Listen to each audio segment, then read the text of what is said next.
Bueno, con relación un poco a lo que me habían pedido de alguna manera que planteara el día de hoy, esta reformulación que voy a hacer, a mí me gusta de alguna manera cuando estoy entre colegas, entre amigos, que este es el foro que entiendo que un poco me siento yo así, empezar a plantearnos realmente lo que entendemos por el desarrollo.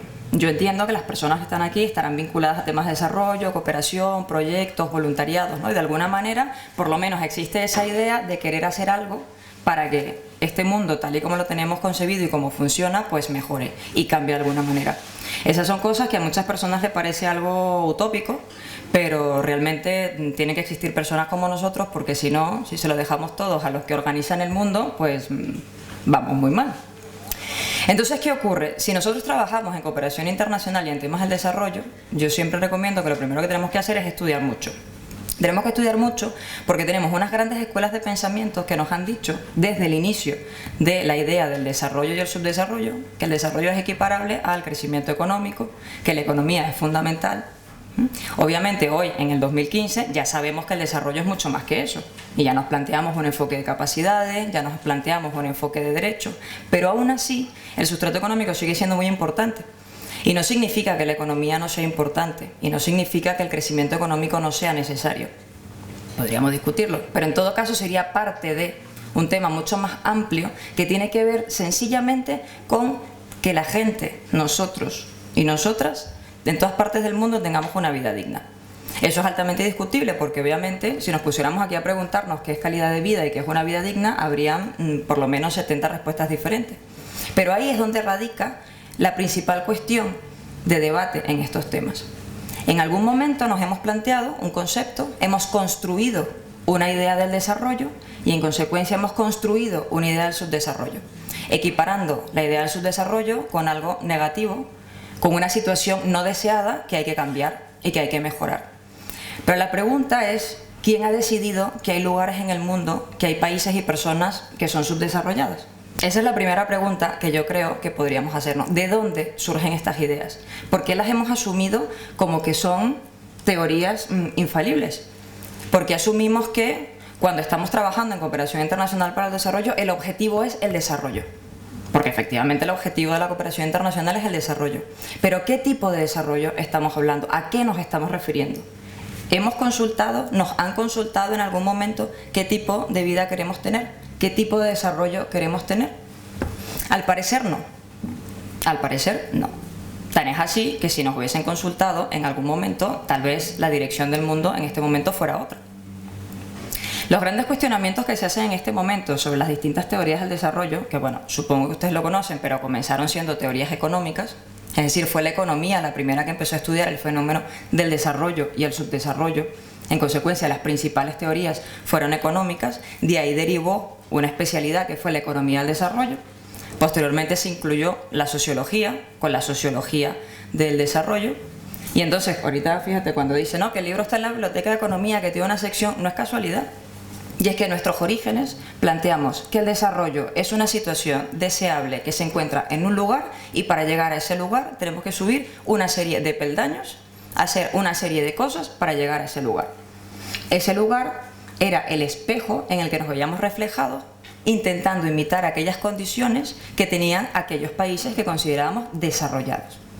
De alguna manera, lo que ha ocurrido a lo largo de nuestra historia es que hemos tenido un modelo de desarrollo que ha sido el modelo de desarrollo capitalista, ha sido un modelo de producción y de consumo que se asemeja a un tipo específico de modelo de producción y consumo expandido a través de la cultura universal desde Occidente a todo el planeta.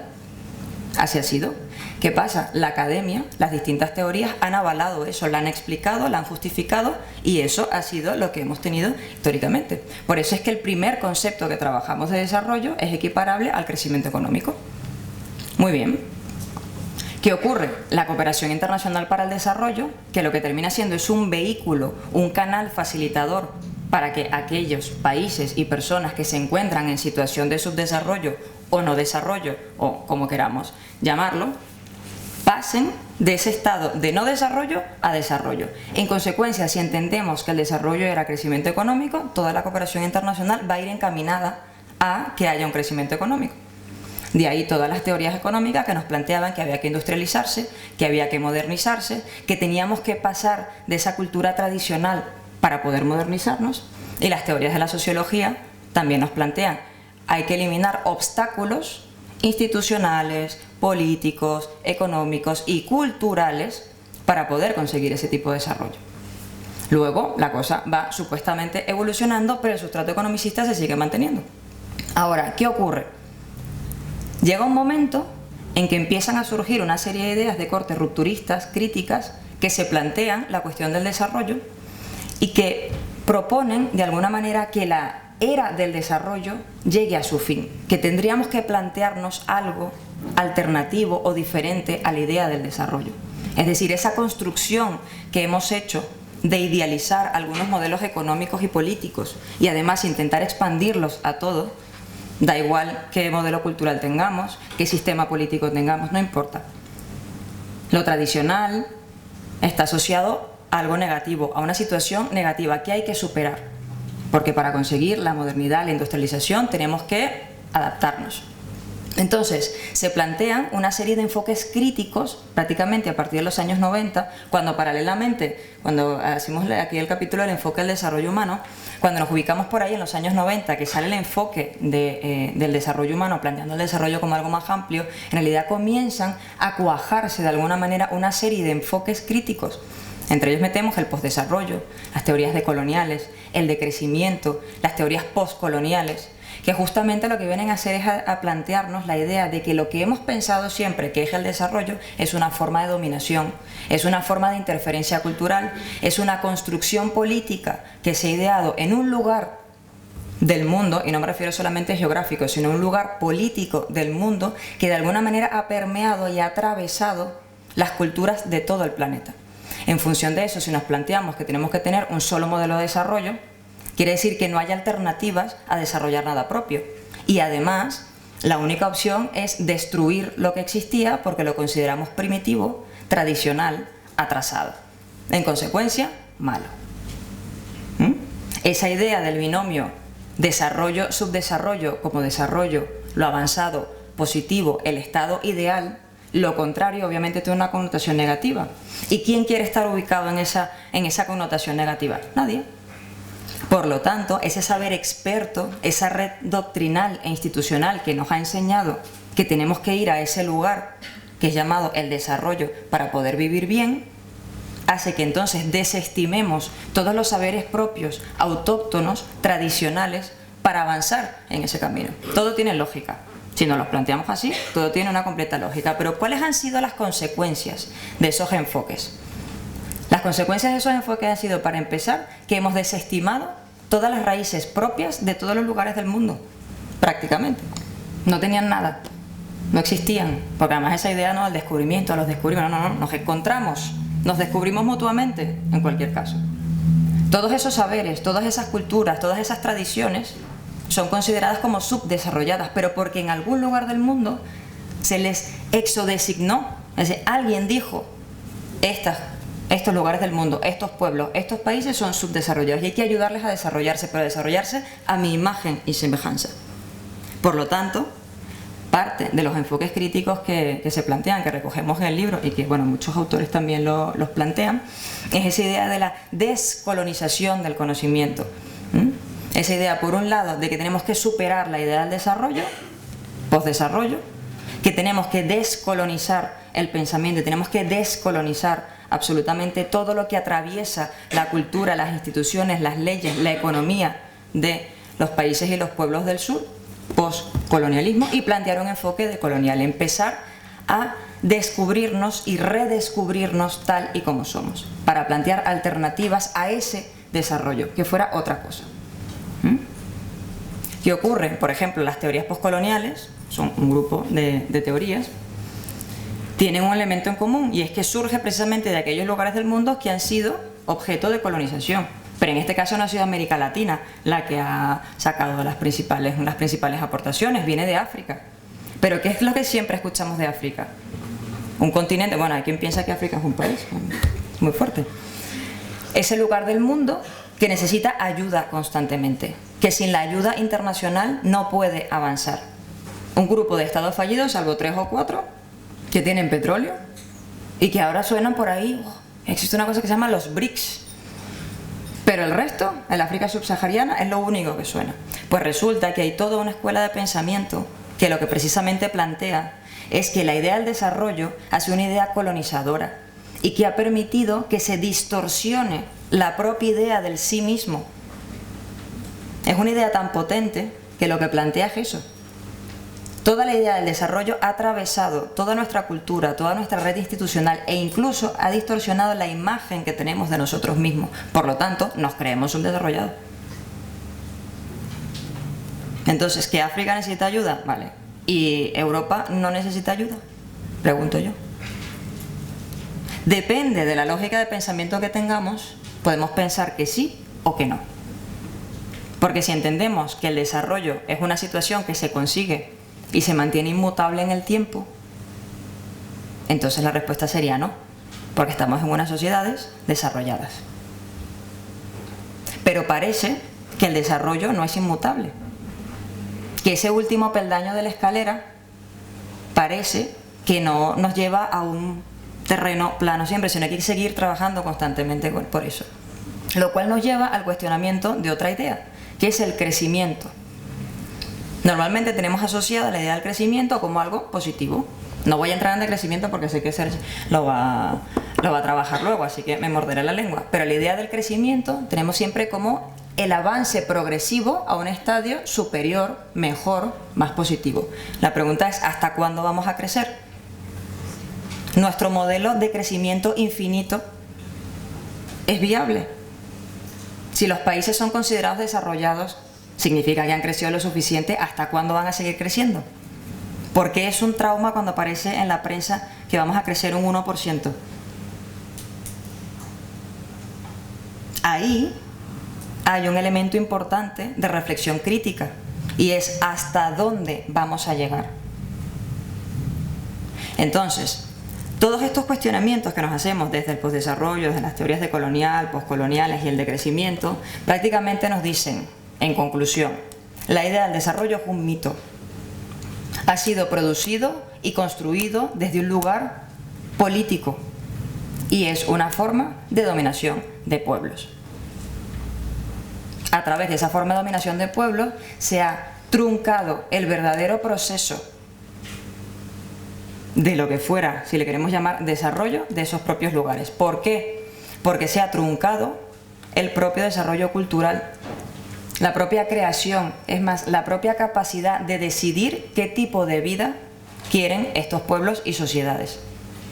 Ahí radica un debate muy interesante, o por lo menos a mí me lo parece. Porque al final, y yo insisto en esto, si trabajamos en cooperación para el desarrollo, tenemos que entender que el concepto central sobre el que nos amparamos es el desarrollo.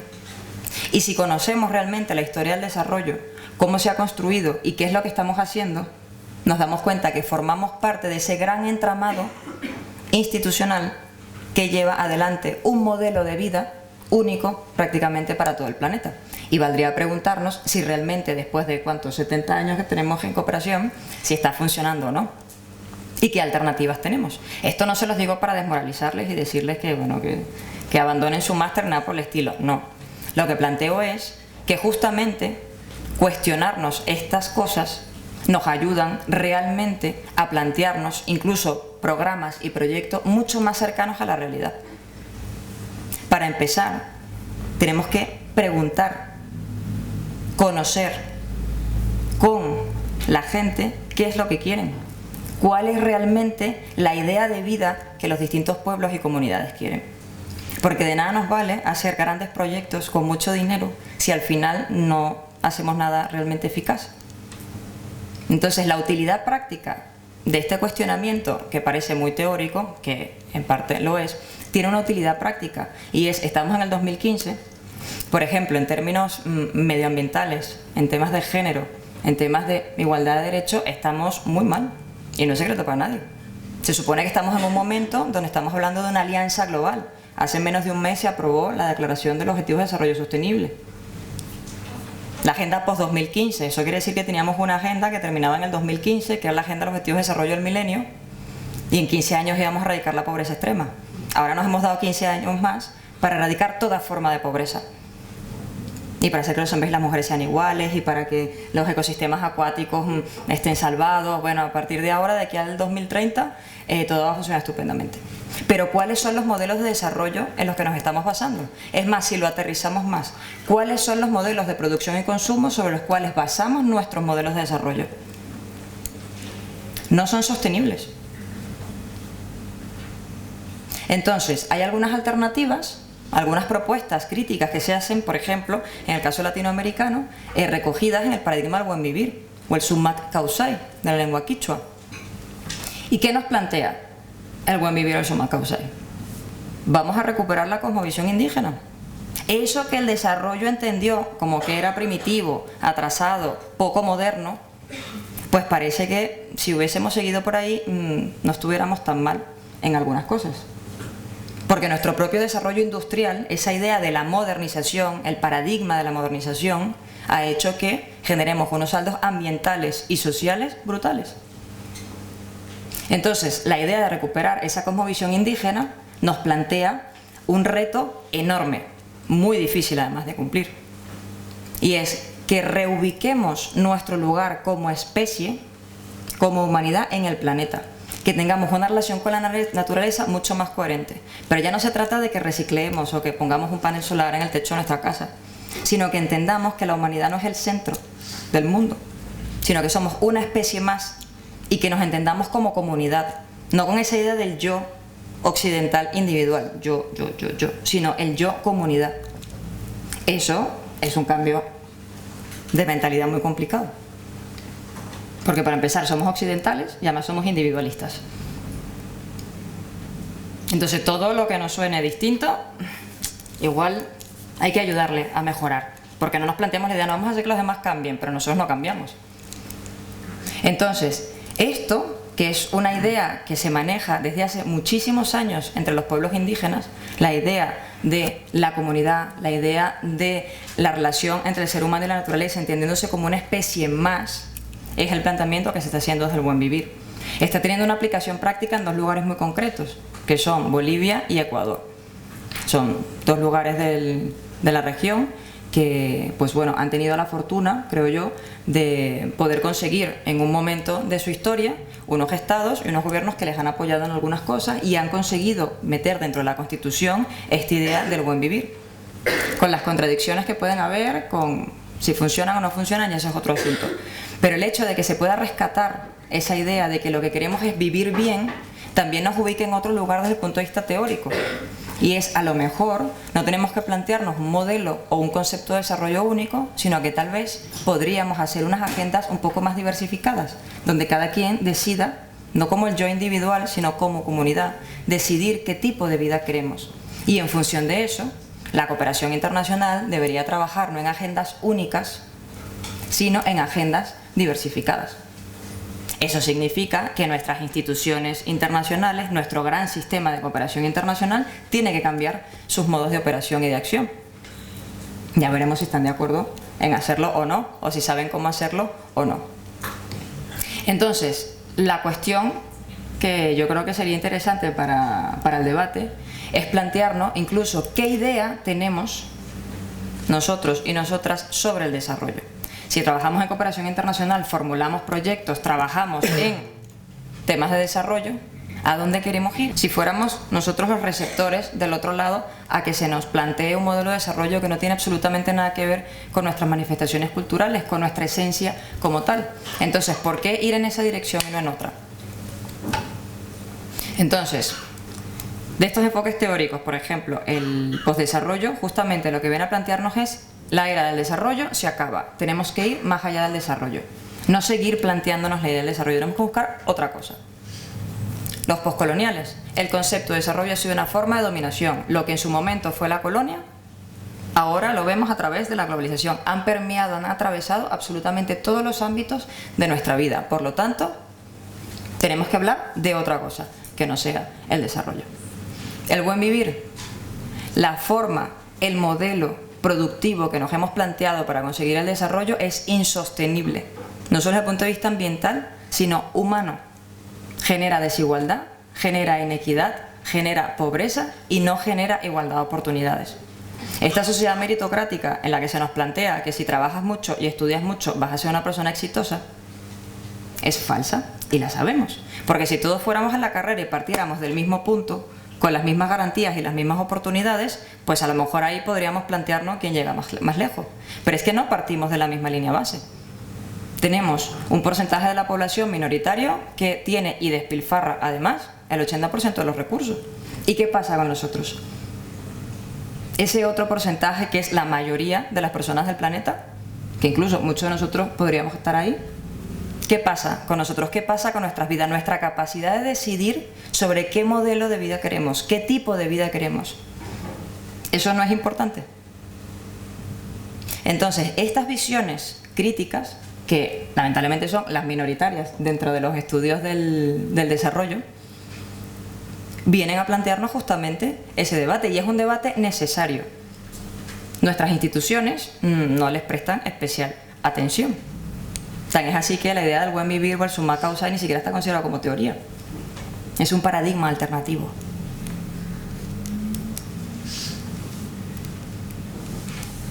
Entonces, ¿en qué contexto estamos? 2015, Agenda 2030, Alianza Global para el Desarrollo, una agenda de desarrollo para todo el planeta. Hemos tomado lecciones aprendidas de los Objetivos de Desarrollo del Milenio.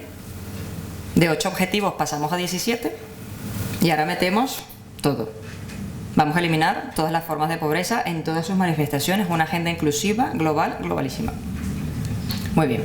¿Y cuál es el paradigma del desarrollo con el que estamos trabajando? Seguimos trabajando desarrollo humano sostenible, enfoque de derechos, equidad de género, pero de fondo, el tema del fondo. ¿Qué ha pasado con eso? No hemos avanzado tanto, o al menos esa es mi percepción, que si ustedes no lo piensan así, no pasa nada, lo discutimos. Entonces, ese es el contexto en el que nos movemos. Nos movemos además en un contexto internacional donde cada vez hay más actores del sur reivindicando su lugar en el mundo, pidiendo una distribución más equitativa del poder mundial, porque además el tema está en que las grandes agendas del desarrollo y los grandes temas que se plantean en el escenario internacional no son decididas de forma democrática. No es que se nos olvida que existen derechos a vetos y cosas de esas, ¿no? En organizaciones donde estamos todos. Entonces, la cuestión de fondo es nuestro concepto de desarrollo. Dependiendo de lo que entendamos por desarrollo, nuestra agenda de la cooperación internacional va a ir encaminada en una dirección o en otra.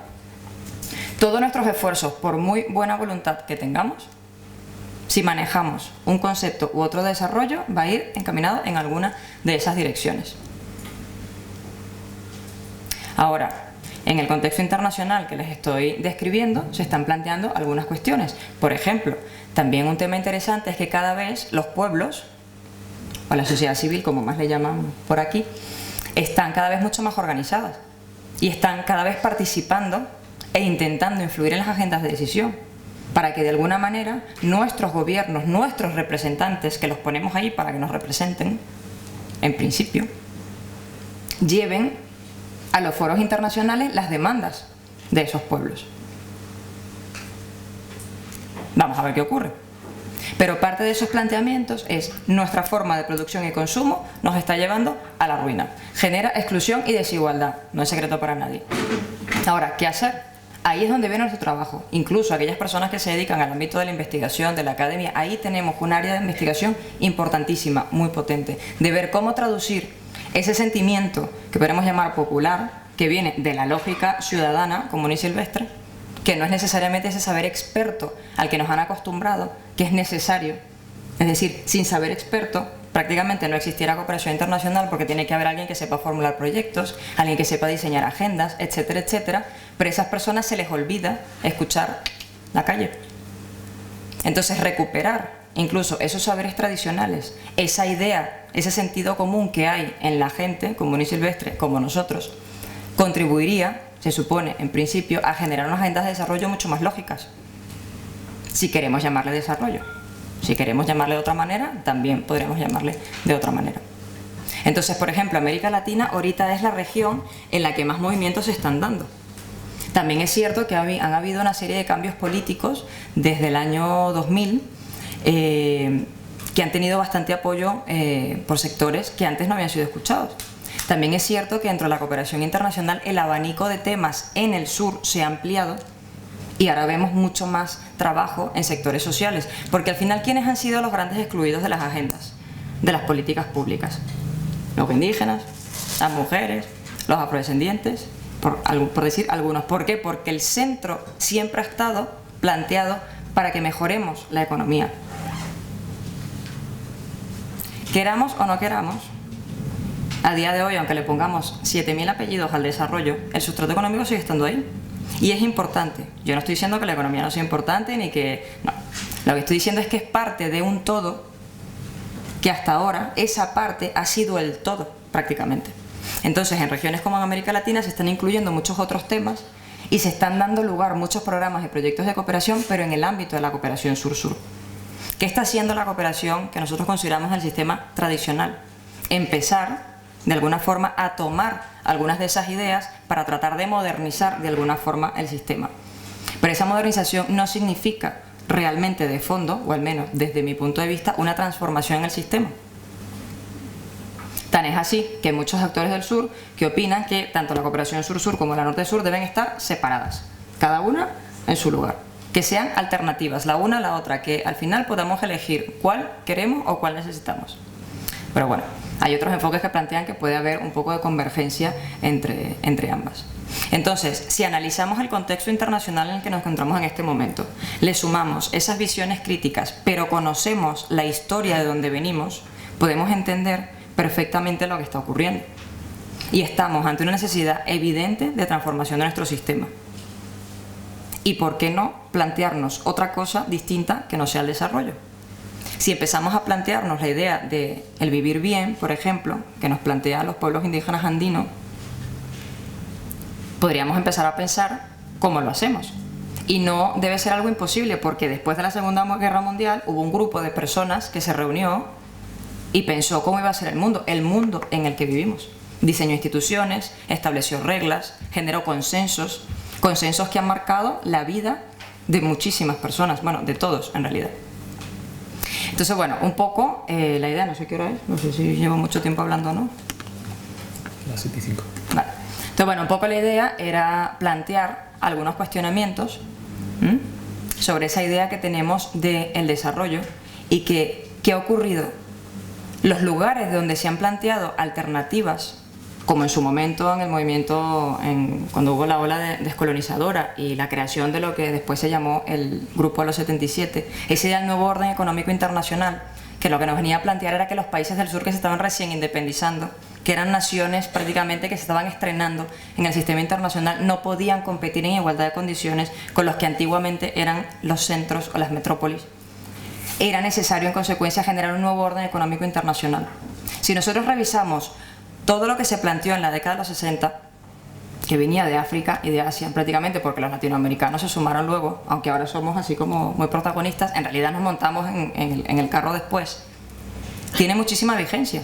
Seguimos teniendo unas reglas de comercio internacional que son absolutamente asimétricas y desiguales.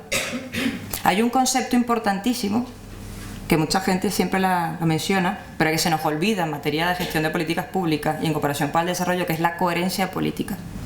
La cooperación internacional tiene un discurso, tiene una serie de instrumentos para conseguir el tipo X de desarrollo, pero el sistema internacional tiene unas prácticas que no son coherentes con el discurso del desarrollo. Entonces ahí quienes trabajamos en temas de desarrollo y de cooperación también tenemos que estar muy pendientes de esto, que exista coherencia, porque si no existe coherencia, flaco favor le estamos haciendo a las naciones de los pueblos del sur, que supuestamente tienen que seguir el camino que le han determinado para conseguir el desarrollo.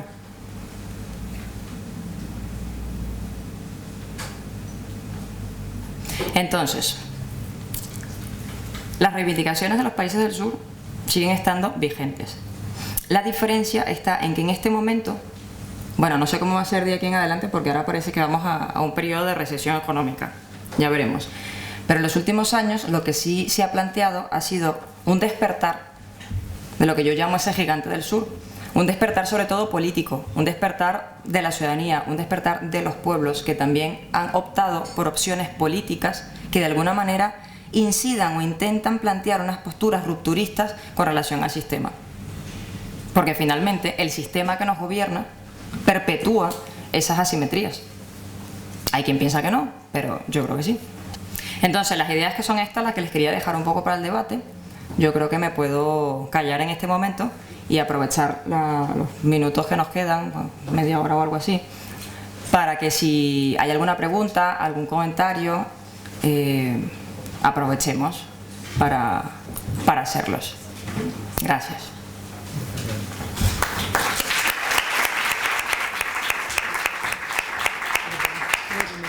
Algunos nos ha sabido a poco, ¿eh? No es por nada. ¿Ah, sí? Sí. Bueno, pero como la idea era hacer debate y Ha tal. sido suficiente, digo, pero que yo hubiera estado un montón más de rato escuchándote, o sea que espero que ahora el debate dé para que te siga animando. No te lo estoy recriminando, te lo estoy planteando como un elogio, ¿eh? Vale, gracias. Y además estaba mirando bien las caras de la gente porque, claro, cada uno tiene aquí su interés o su perspectiva, ¿no? Pero creo que no soy el único que piensa eso. Por lo menos no sé si puede ser sentir mayoritario, espero. Bueno, has tocado temas que creo que son clave de la perspectiva de la cooperación internacional. Creo que ha tenido mucho sentido que seas la primera persona que esté en este ciclo porque has enmarcado muy bien toda esta idea de la cuestión del desarrollo y la cooperación internacional en el contexto histórico en el que está y también en la coyuntura actual. Has dado pinceladas, creo, muy interesantes, con palabras importantes. Curioso las terminologías, no sé por qué sí o por qué no. Ha hablado mucho de soberanía sin decirlo, que es un tema del que se habla mucho, ¿no? En realidad tu discurso habla de soberanía desde el principio hasta el final. Y no recuerdo haberlo escuchado. Después está el vídeo. Yo creo que este vídeo va a ser muy interesante para utilizarlo tanto en clase como en otros contextos. Se graban y se hacen. No, al revés. Yo creo que está muy bien, son muy útiles. Y bueno, también creo que has sido capaz de deconstruir la imagen que alguna gente podía tener hasta esta tarde de lo que significa el desarrollo. Y probablemente de muchas ideas de cuáles son las posibilidades que hay de cooperación entre los pueblos, ¿no? Yo lanzo alguna cosa más que tú ya puedes ir viendo, a lo mejor para romper el hielo, pero creo que igualmente cuando yo termine lo suyo es que hable gente del público, si tú no tienes problema, que tiene que ver, por ejemplo, con la idea de la cooperación descentralizada entre instituciones no de gobierno-nación, sino de otro tipo, de otro nivel, que ha construido también parte de estos discursos alternativos en materia de cooperación y que tiene también mucho que ver con esa perspectiva de los lugares donde hemos podido hacerlo, donde se ha podido hacer hasta ahora o hasta que hemos podido tener o influencia en los gobiernos o gobiernos, vamos a decir, amigos en el sur del mundo que han sido capaces el sur global, que han sido capaces de construir esa soberanía también a través de la generación de otros procesos de cooperación diferentes a los que se habían ido imponiendo hasta el momento, ¿no? Bueno, yo lanzo algunas cosas, pero si tú no tienes inconveniente, en lugar de responderme a mí o de... No, creo claro. que puede venir bien, después Sí. ya... No tengo inconveniente de que termine un poquito antes para dejar espacio. Hablaba de gobiernos como el de Bolivia y el de Ecuador, que habían progresado bastante en los últimos años, y entonces yo que estuve por allí y demás, yo le preguntaba a la gente y efectivamente me decían que sí, que el país había mejorado bastante desde que estaban ese tipo de políticas. Pero ya sabes que aquí en Europa, por ejemplo, ese tipo de gobiernos se están echando de populistas, nos intentan vender algo que quizás aquí pues no sabemos exactamente si es verdad que sirven para el desarrollo de esos países o no. Entonces yo le quería preguntar si de verdad ese tipo de políticas en países como Bolivia y Ecuador, que han sido históricamente pues bastante pobres, es factible y se pueden seguir desarrollando. Buenas tardes, yo soy colombiana y estoy estudiando máster en Cooperación Internacional, Desarrollo, Gestión Pública y de ONGs. Entonces, como ven, es muy diverso porque puedo trabajar en una ONG o con el gobierno.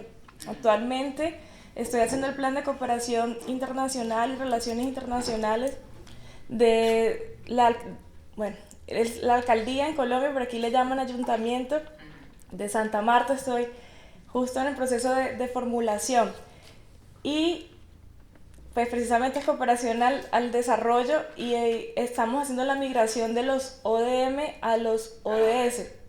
Entonces, mi pregunta es, además del enfoque, porque en Colombia hacemos planes de desarrollo territoriales. Hacemos un plan, un decálogo, donde tomamos objetivos de desarrollo del milenio uno por uno y hacemos unos programas, unos proyectos para cumplir las metas que inicialmente eran de cobertura y ahora se habla que son de calidad, más de cuántos niños estudian con calidad. Y la otra pregunta es cómo Europa cumple los objetivos de desarrollo del milenio, porque también hay pobres en Europa, también hay pobres en Estados Unidos, también hay pobres en Inglaterra. Yo estoy completamente de acuerdo con toda la exposición, etcétera, y bueno, me gustaría intentar reducir un poco todo al absurdo, porque yo reduciendo las cosas las entiendo bien. Usted ha dicho que el 80% de la población es mayoritariamente pobre y está dominada por un 10 o 5%, no sé exactamente qué ha dicho. 20. En mi opinión, fácilmente, dicho 80% conseguiríamos que adoptase esta idea, la haría intrínseca a sí mismo y se pusieran en la sociedad. Sin embargo, yo creo, quizás sea pesimista, pero que ese 80% está no solo dominado por el 20%, sino alienado, e incluso pensamos lo que nos hace pensar ese 20%. Por ello, la pregunta que a mí se me plantea más grande es no qué paradigma hacer, sino cómo hacer eso realmente y qué estrategia real podríamos buscar para llegar a hacer eso de verdad. Porque obviamente estoy completamente de acuerdo con usted y le compro todo el libro y todas sus teorías, pero desgraciadamente no compro que Bolivia y Ecuador, o sea, compro lo que están haciendo, pero no compro que el mundo occidental vaya a mirarlos y vayan a fijarse en ellos y decir, esto es lo que hay que hacer. Sin embargo, me parece, desde mi punto de vista pesimista, que lo que harán será mirar para otro lado simplemente y seguir alienizando a su población.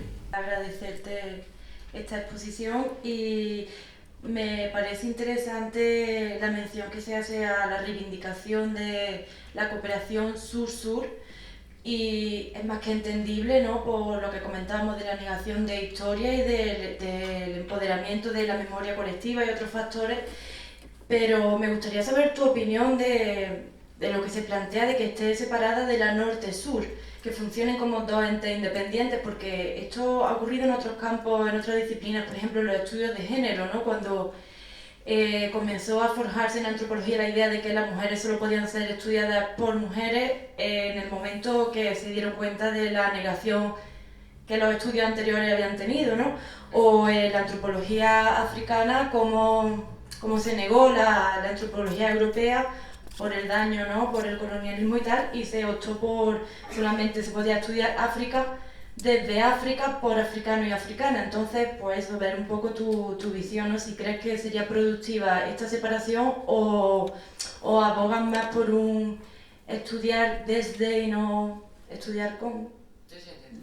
En relaciones internacionales ha ocurrido efectivamente un proceso de generalización en casi todo, teórico, político, conceptual, incluso en la práctica. Eso que el compañero llamaba, bueno, estamos todos alienados aquí, es una forma de expresarlo, y efectivamente lo que hemos tenido ha sido la expansión de una cultura, lo que llamamos una cultura occidental.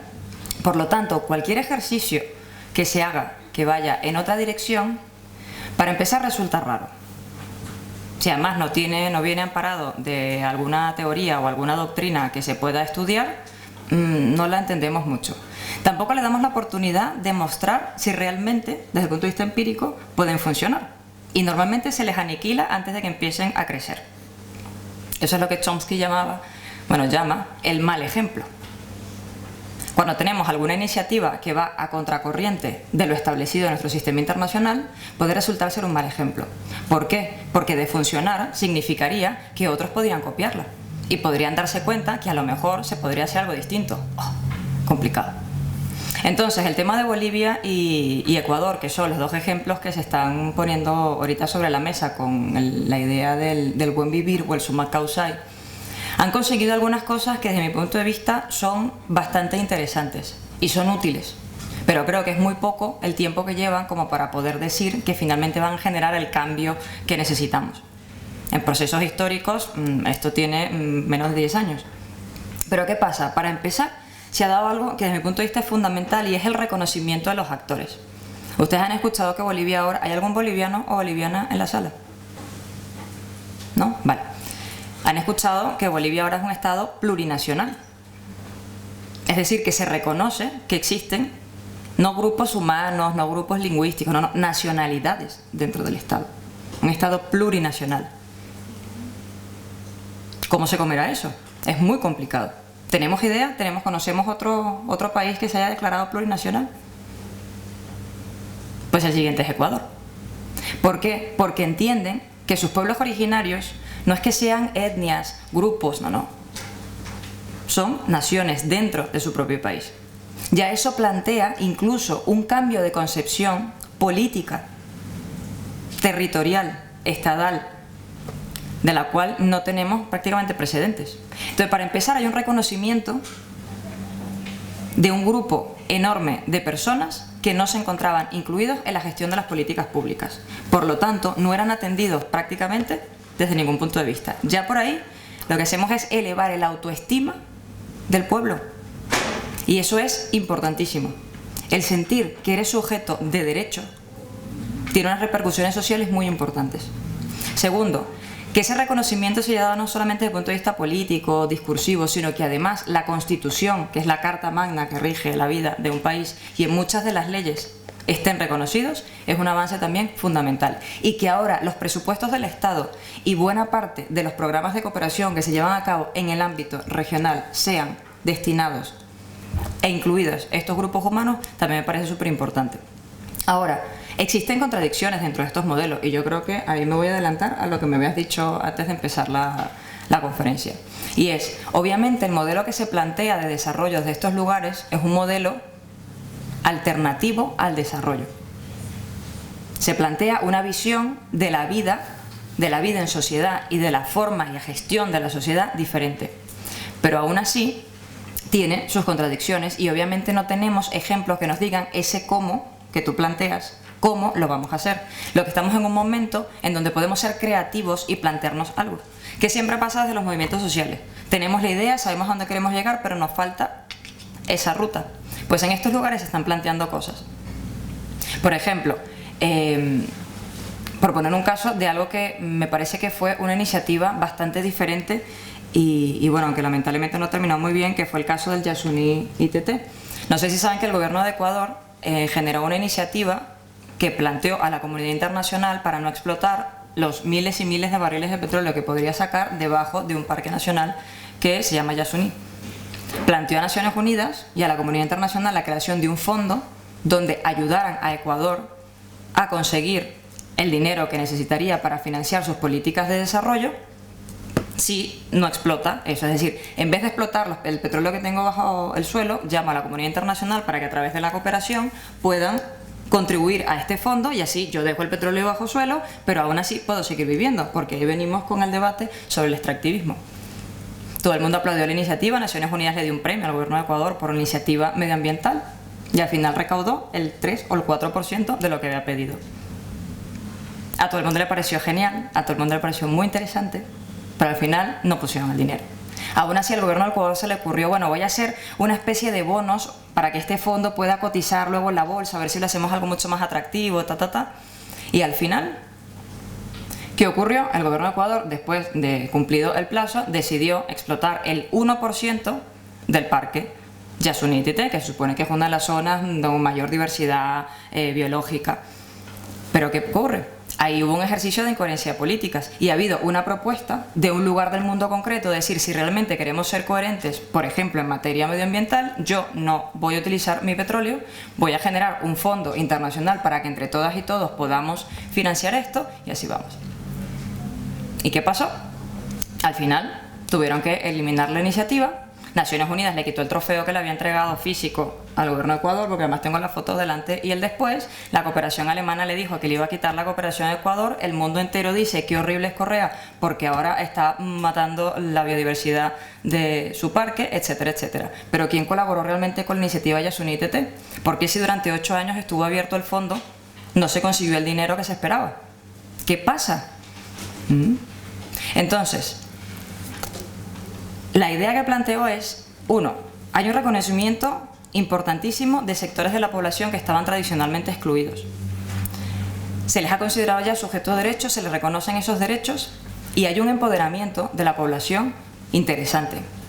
Desde mi punto de vista, si el día de mañana hay gobiernos de otro tipo, ya por lo menos ese empoderamiento social va a permitir que la gente sepa que tiene derechos y que puede exigir en función de sus necesidades.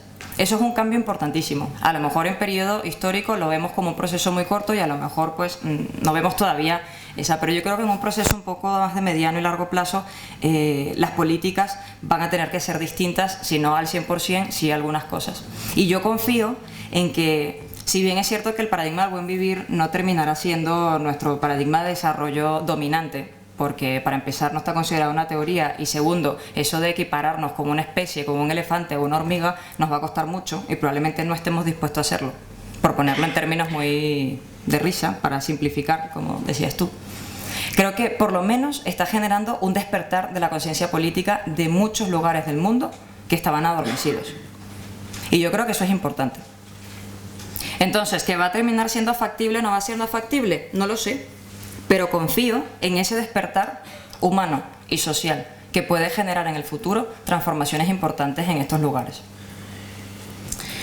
Con relación a lo de los ODM y los ODS, creo haber entendido que la pregunta un poco era cómo se cumplían los ODM aquí o algo así, ¿no? Más o menos, vale. Efectivamente, pasamos de la Agenda de los Objetivos de Desarrollo del Milenio a los Objetivos de Desarrollo Sostenible. Como les decía anteriormente, nos planteamos 15 años para hacer una cantidad de cosas, no las cumplimos y ahora nos damos 15 años más para hacer 17 cosas más. Lo dejo ahí por si alguien quiere discutirlo. El cuento es que la mayoría de las mediciones que se hacen para medir los niveles de desarrollo, los niveles de progreso, etcétera, etcétera, se aplican normalmente al sur. Si nosotros, por ejemplo, analizamos una agenda que fue importante a la par de los ODM a partir del año 2005, fue la Agenda de la Eficacia de la Ayuda.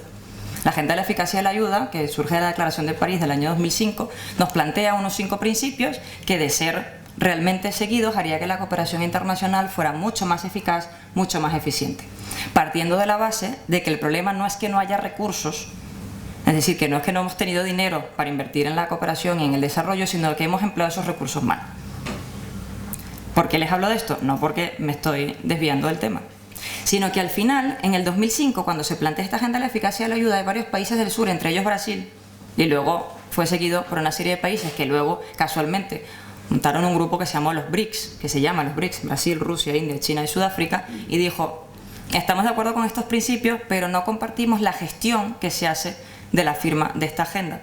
Y además, que no se reconozca que también los países del sur están siendo partícipes de los procesos de desarrollo y muchas cosas se están haciendo en el sur y no están siendo contempladas en esto.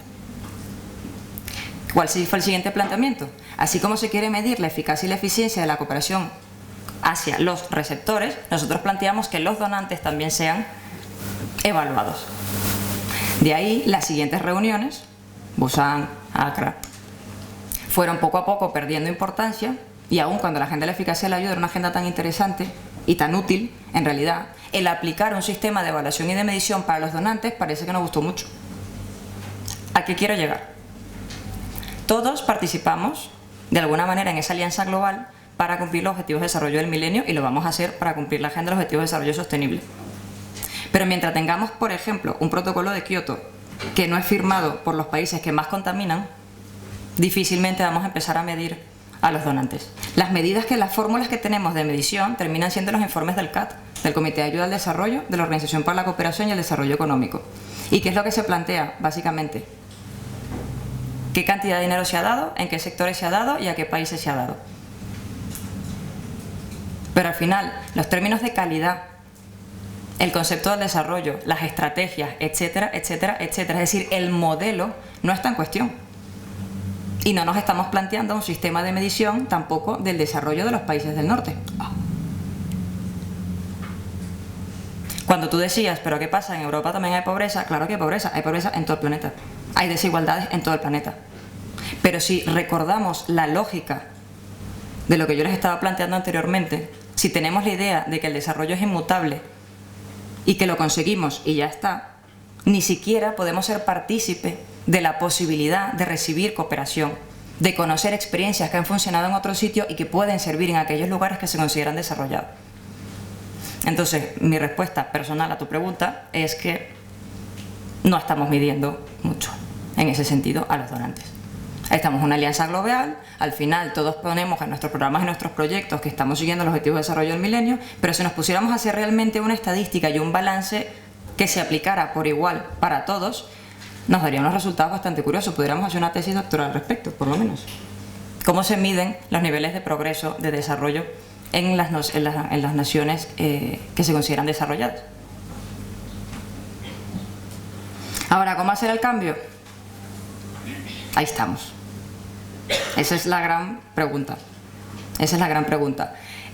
Para empezar, y esto es opinión personal, yo creo que para empezar hay un tema de conciencia y un tema de capacidades. A veces tenemos la voluntad y queremos hacer las cosas, pero no tenemos los medios para.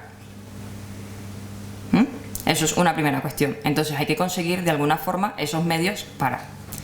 Y otra cosa es que, por ejemplo, todo lo relacionado con nuestros medios de producción y consumo y toda la forma con la que sustentamos nuestro medio de vida, puede de alguna manera buscarse alguna estrategia de democratización. No digo que es que ahora a los ricos se les quite todo para que sean los pobres, no. Pero se pueden generar de por sí, hay ejemplos, hay iniciativas muy pequeñitas de otras formas de economía, de otras formas de consumo. Lo que pasa es que si al final, y esto aquí hay una cosa muy dura, ¿no? Y es que si todas y todas nos convertimos realmente en consumidores responsables, y somos consumidores responsables de verdad, el sistema colapsa. Entonces tenemos que plantearnos alternativas reales a nuestro sistema. ¿Y el cómo? Complicado. Con relación a la cooperación sur-sur, mi línea de investigación principal es sobre la cooperación sur-sur. Y la pregunta que tú haces además es muy interesante porque es muy lógica, ¿no? Justamente los errores que se han cometido en otras disciplinas de hacer separaciones, compartimentos estancos de una cosa, ¿no? Pero yo lo veo desde otro lado. Yo pienso que uno de los problemas que hemos tenido al pensar el sistema internacional de cooperación es que toda la vida hemos estado estudiando una modalidad de cooperación. Cuando nos referimos a la cooperación internacional para el desarrollo y analizamos la doctrina, las instituciones, los actores, en realidad estamos estudiando una modalidad de la cooperación. Si nosotros nos planteamos, y esta por ejemplo es mi tesis, si nosotros nos planteamos un sistema en el que existan distintas modalidades, no tendríamos que estudiarlas desde lugares diferentes. Ni tendría que ser solamente los del sur, o tendría que ser solamente los africanos, o X. Si nos planteáramos un sistema internacional conformado por una modalidad A, cooperación norte-sur, por ejemplo, B, cooperación sur-sur, C, cooperación triangular, D, cooperación sur-norte, lo que tendríamos serían modalidades dentro de un gran sistema, es decir, distintas formas de ejercer la cooperación, cada una con instrumentos que pueden ser coincidentes y otros que no. ¿Por qué no podríamos planteárnoslo de esa manera? El tema está en que tenemos 70 y tantos años de cooperación, entendiendo que la cooperación es una cosa. Y en realidad, lo que estamos trabajando siempre es una visión vertical de una forma de ayuda que se da desde unos lugares desarrollados a otros en desarrollo. Pero si nosotros cambiáramos esa idea, que es un poco mi planteamiento, incluso nos permitiría aprender desde el norte de cosas que han funcionado, a lo mejor otras que no hayan salido muy bien, pero por lo menos de procesos que ya han tenido lugar en el sur, y se podría dar lugar a una cooperación sur-norte. Pero claro, si nos planteamos que somos desarrollados y que no tenemos ningún problema, no tendríamos la suficiente humildad como para pensar que hay otros lugares del mundo donde se desarrollan cosas que nos podrían venir bien. Y esto, por ejemplo, yo lo discutía con compañeras y compañeros del tercer sector. Con el tema de las ONG, ¿no? Cuando empiezan los recortes, cuando te das cuenta que cada vez es más difícil conseguir financiamiento público, cuando cada vez hay menos convocatorias para tal.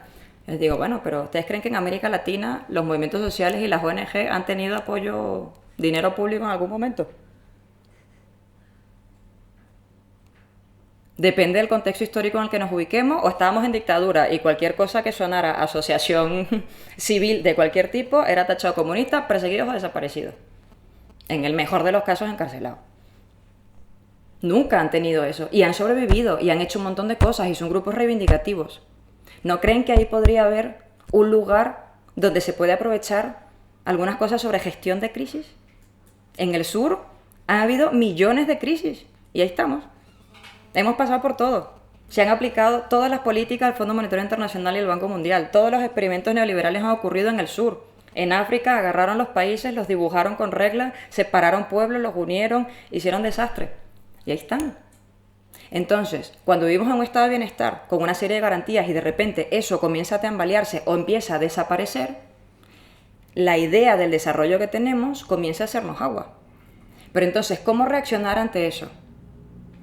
Podríamos aprender de lecciones de otros lugares, donde no tendrán las mismas condiciones de vida o calidad de vida que se puede tener en países como Europa, por ejemplo, pero donde políticamente se ha aprendido mucho de gestión, de presión, de organización, de conseguir recursos debajo de las piedras.